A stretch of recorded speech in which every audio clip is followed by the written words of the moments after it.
Future Prospects Group sponsors Hit the Pathway.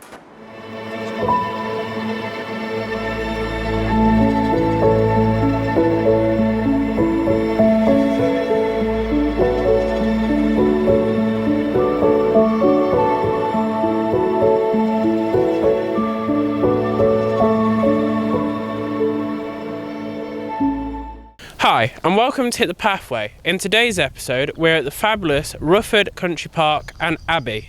You might know this location around the world because of its famous ford, where lots of vehicles have hydro-locked their engines, but let's see why we're here today, shall we? Founded as a Cistercian monastery in the 12th century, Rufford Abbey came into being about the same time that Robin Hood may have roamed nearby Sherwood Forest. The area surrounding Rufford, who has been inhabited since prehistoric times, a limestone gorge near Workstop, a discovery centre, tells the story of Ice Age hunters who sheltered in its caves 40,000 years ago.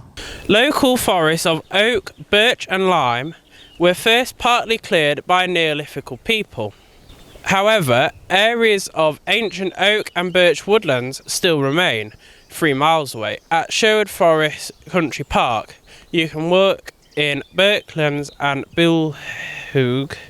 Pollen analysis shows that the woodlands date back right to the Ice Age. By the time of the Romans, around 120 AD, we have mention of a Roman settlement near Rutherford, or Rumford, the town of Southwell, not many miles east of Rutherford, had a Roman villa. You can still see part of its mosaic floor under a pew in Southwell Minster. It's believed that a Roman road passed through the area of Oxton, north of Nottingham, to Blythe, which is now in South Yorkshire. The name Rufford comes from an Old English or Saxon and means rough ford, though it is often assumed that this is the ford that modern cars now splash through on Rufford Lane. In fact, it was probably another ford to the east of the present-day park. The old estate maps show a watermill there on the stream, which was later dammed to become Rufford Lake. When Henry VIII famously broke away from the Church of Rome in 1530, he was eager to stake his claim to the assets of the great Catholic religious orders. One of these will be Rufford, which in 1534 was £176, but in today's money it's worth £48,000. Rufford made rough-cut wooden coffins for the dead of the First World War, but this also heralded the beginning of the end of many large country estates, and Rufford was no exception.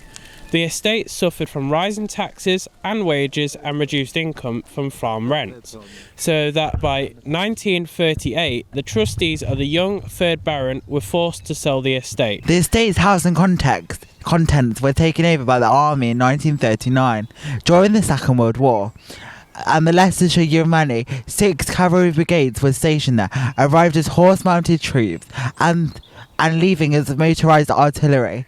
About 20 army huts were constructed, and these were later housed the battalion prisoners of war. By 1949, the house was in a poor state of repair, and the government announced that in the event of a demolition, the 12th century parts of the abbey, including the crypt, must be preserved at all costs.